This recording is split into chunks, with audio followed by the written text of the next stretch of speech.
Hadi, hello everyone. Denise Sekuze Skyze. I'd also like to acknowledge Chief Dolly for her warm welcome, and I bid you all hello as well online. I wanted to just mention before I get started that the video that we just shared was from an internal campaign on the CSFS values, which of course are based on the Potlatch principles that we have been running internally for the last few months. And the visuals from the feast that you saw in there were from a demonstration teaching feast that was attended by staff as a part of the kickoff and a part of their training. And that was a project, of course, that we worked on with HR. So Brad will be talking a little bit more about the Respectful Workplace campaign that was a part of. So I'll start off speaking about communications. Communications supports the overall strategy of the organization. Really, we're here to help the different programs and leaders achieve their goals in whatever way we can, specific to communications. We partner with programs to maintain a recognizable and respected image. So we're the branding folks, if you will, to make sure that when there's something that is from CSFS, that it's easily recognizable.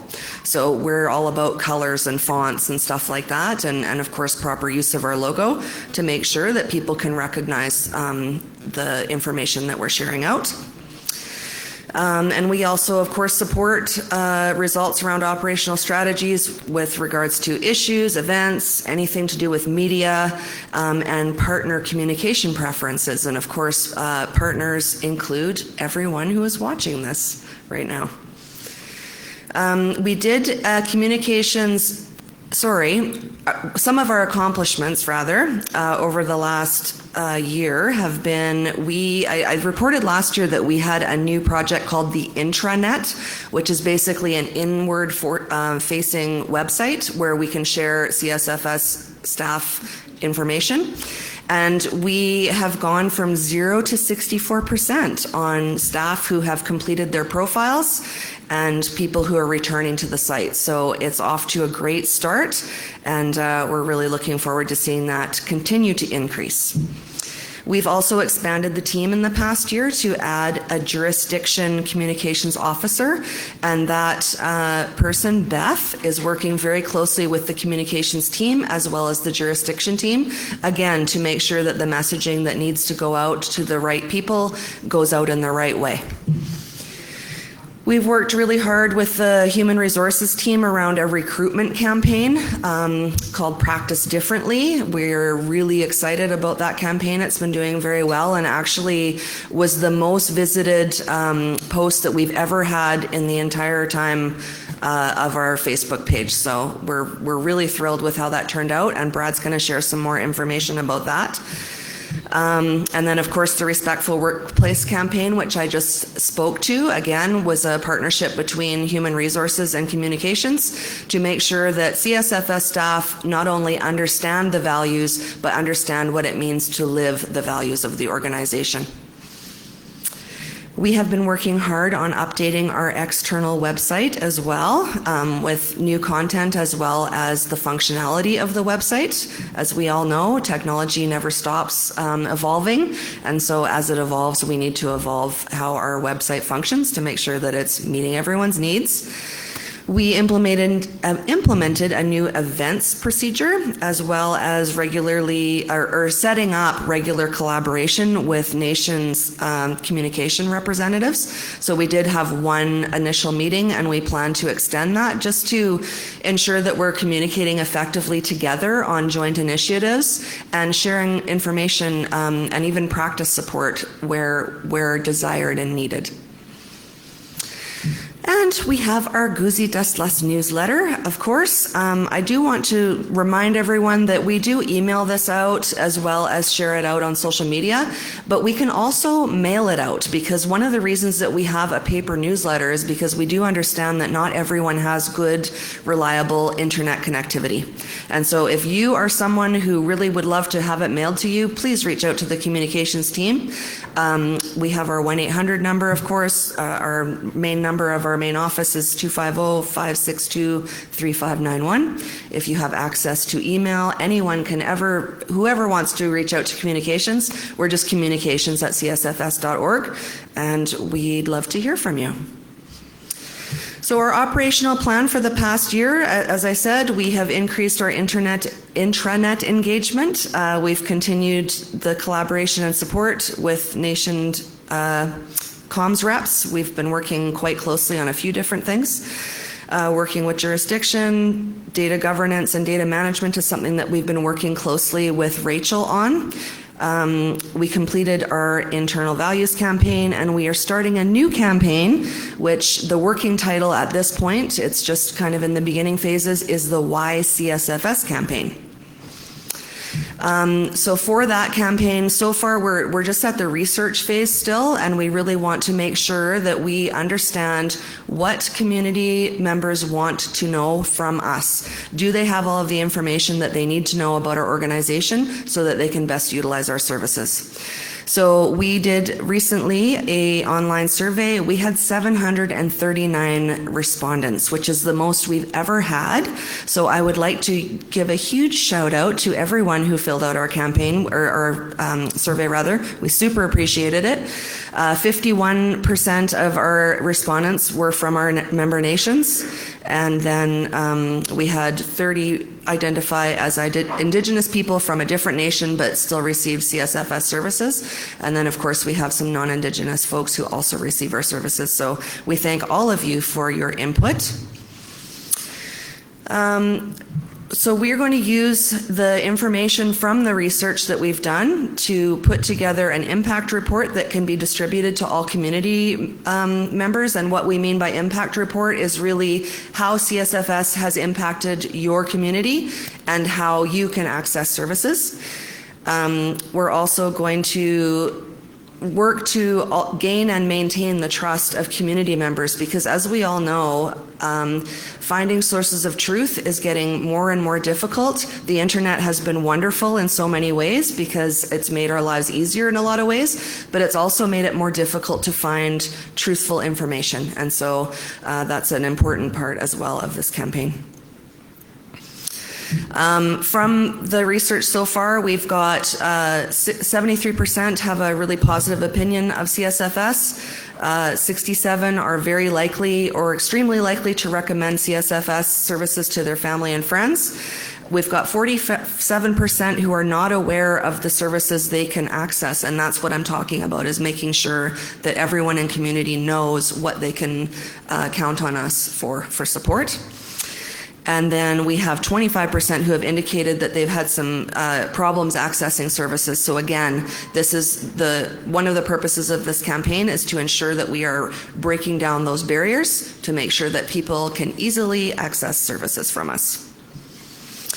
So our next step, we do have a leadership focus group survey that is out now. So if you are a member nation chief and council member or someone on our board, that survey is sitting in your inbox right now. If you have not filled it out, please do so.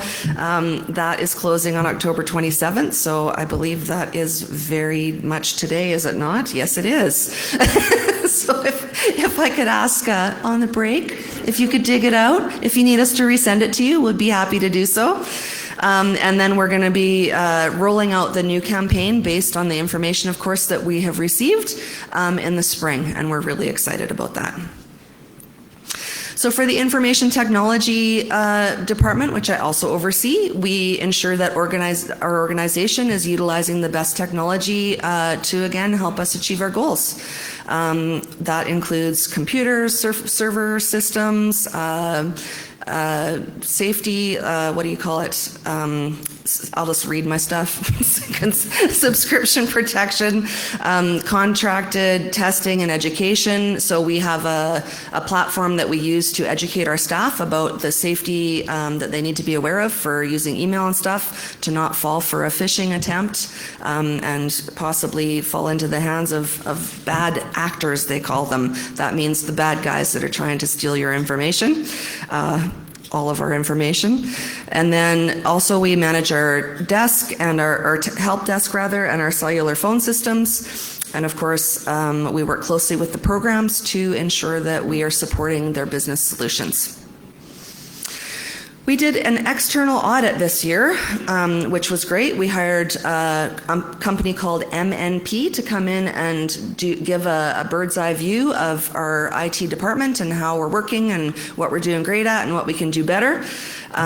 We've also added additional cybersecurity solutions. Again, this is really, really important. Cybersecurity is a huge concern for everyone, and so it's something that we really have to be on top of. We have moved the MOAS to the cloud, which is a safer way of safe keeping data.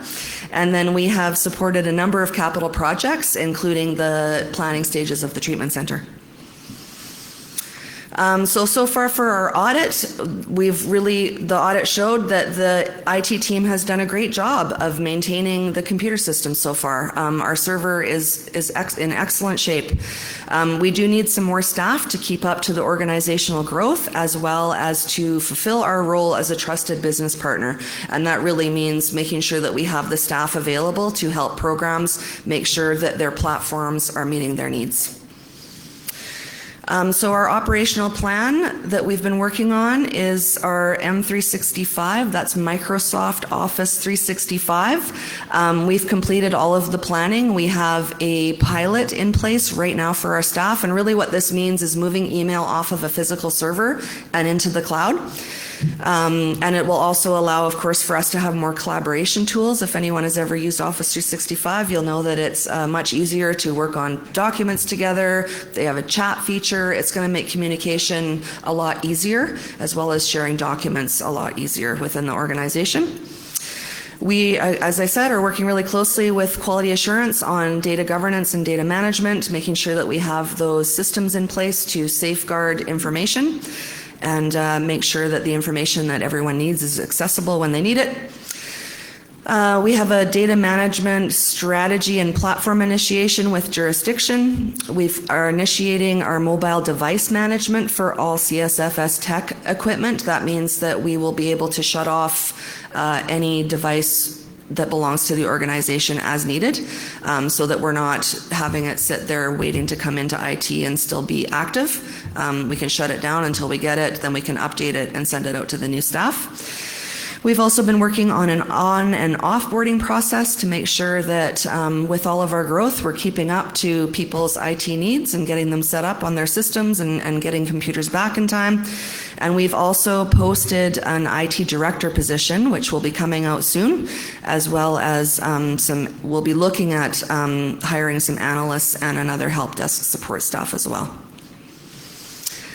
And then for privacy, which is the last item that I oversee for the organization, we have also posted for a privacy officer. It's something that we have been managing ourselves for a long time, but we actually have grown to the point now where we need a dedicated staff member to handle privacy inquiries, as well as support the staff to make sure that privacy is being maintained at all times. So this person will be supporting us with policies, with training, and with compliance checks. And of course, they will be also supporting community members to understand who has your information, for what purpose, how your information will be used, and how and when your personal information is shared. And of course, they will be doing that in partnership with the staff that already exist in the organization providing you services. And that's all I have. I encourage everyone to follow us online at our website, www.csfs.org, and also ensure that you're checking in with us on your socials. We're on Facebook, of course, Instagram, Twitter, and we're trying out Threads because Twitter's kind of doing some funny things lately, as well as LinkedIn, of course, and YouTube. And I welcome any questions that anyone has. Questions from the floor. We have Chief Maureen from the Wet'suwet'en First Nation. For those of you online, welcome. If you just joined us, we're coming to you from Lheidli T'enneh First Nation territory. Chief Maureen. Misai. Denise Skyze Misai to Lheidli T'enneh for allowing us to do business on their territory. And thank you to CSFS for what I consider one of the most successful AGAs that I've been to in all of my decades, so Masai. So I wanted to express appreciation for your report because I really love communications personally. I've studied it, I've gone to school for it. And what we're doing, I mean, I watch TACLA. TACLA is one of the best. Yeah. When you watch their Facebook and all of the events that they're doing. I mean, everybody's doing great things, but I watch TACLA because they actually have staff that have gone to university and in communications, and they've come back to work for their people. So what they're doing is really impressive. And so I think that because we lack capacity in our communities that we struggle with the area of communications.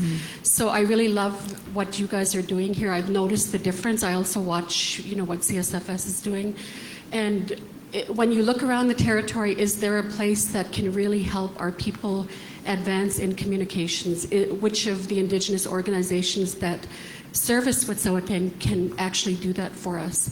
It looks like CSFS has the experience. You have the department to help us to advance in communications.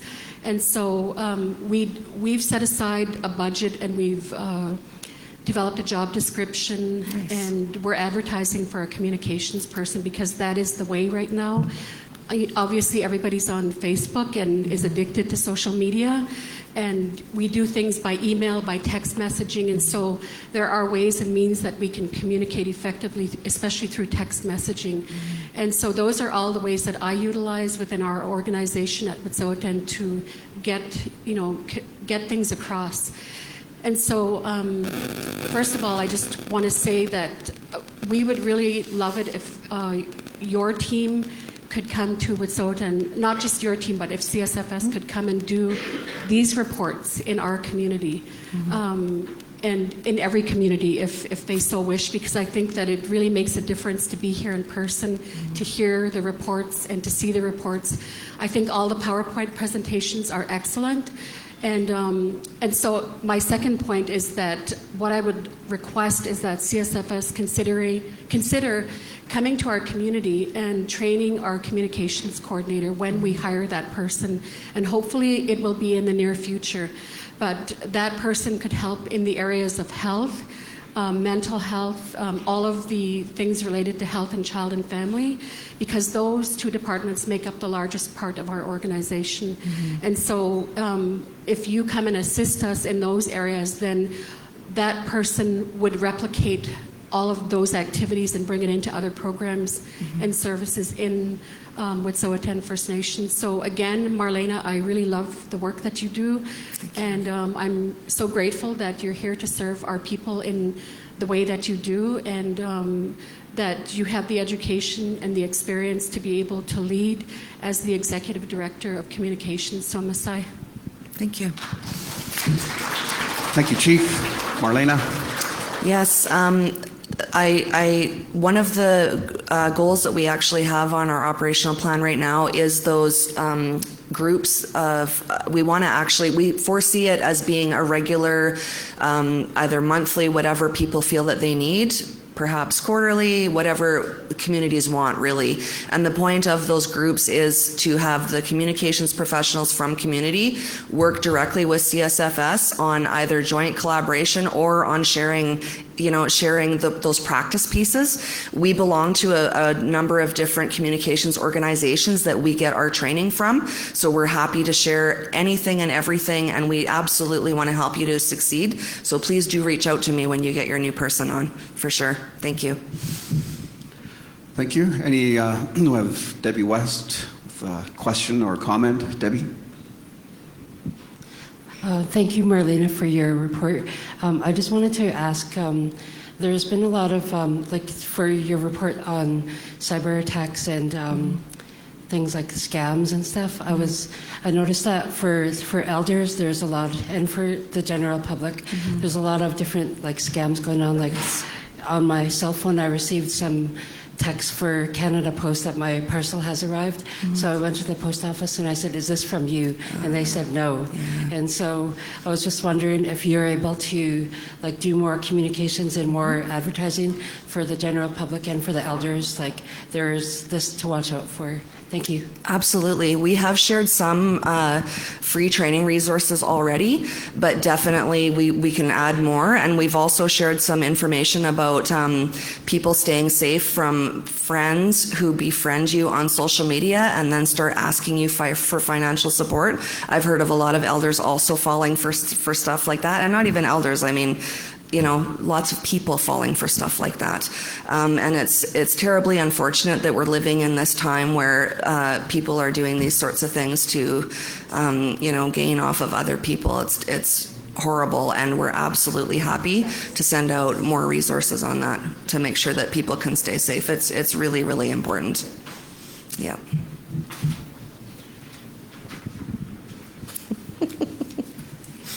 And this just in. Warner said we will work on a communications conference, and that is actually one of the things that we did want to do, for sure. Yes, thank you for the reminder. Oh, sorry, Marcus. Any other last questions, comments? All right. Thank you, everyone.